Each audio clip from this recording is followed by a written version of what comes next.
Hi, I'm Mrs. Risden, and I'm going to read the first chapter in the book The BFG by Roald Dahl.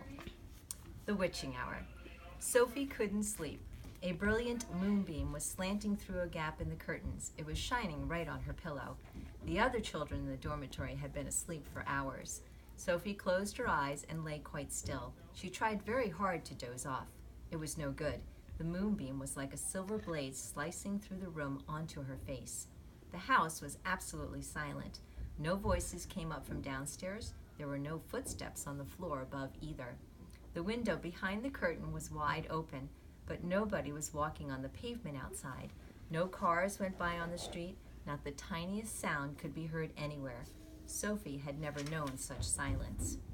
Perhaps, she told herself, this is what they called the witching hour. The witching hour, somebody had once whispered to her, was a special moment in the middle of the night when every child and every grown-up was in a deep, deep sleep, and all the dark things came out from hiding and had the world to themselves. The moonbeam was brighter than ever on Sophie's pillow. She decided to get out of bed and close the gap in the curtains. You got punished if you were caught out of bed after lights out, even if you said you had to go to the lavatory. That was not accepted as an excuse, and they punished you just the same. But there was no one about now. Sophie was sure of that. She reached out for her glasses that lay on the chair beside her bed.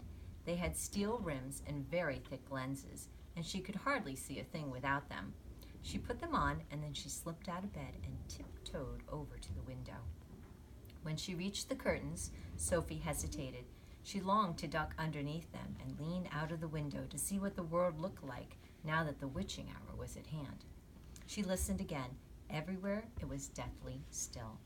The longing to look out became so strong she couldn't resist. Quickly she ducked under the curtains and leaned out of the window. In the silvery moonlight, the village street she knew so well seemed completely different. The houses looked bent and crooked, like houses in a fairy tale. Everything was pale and ghostly and milky white.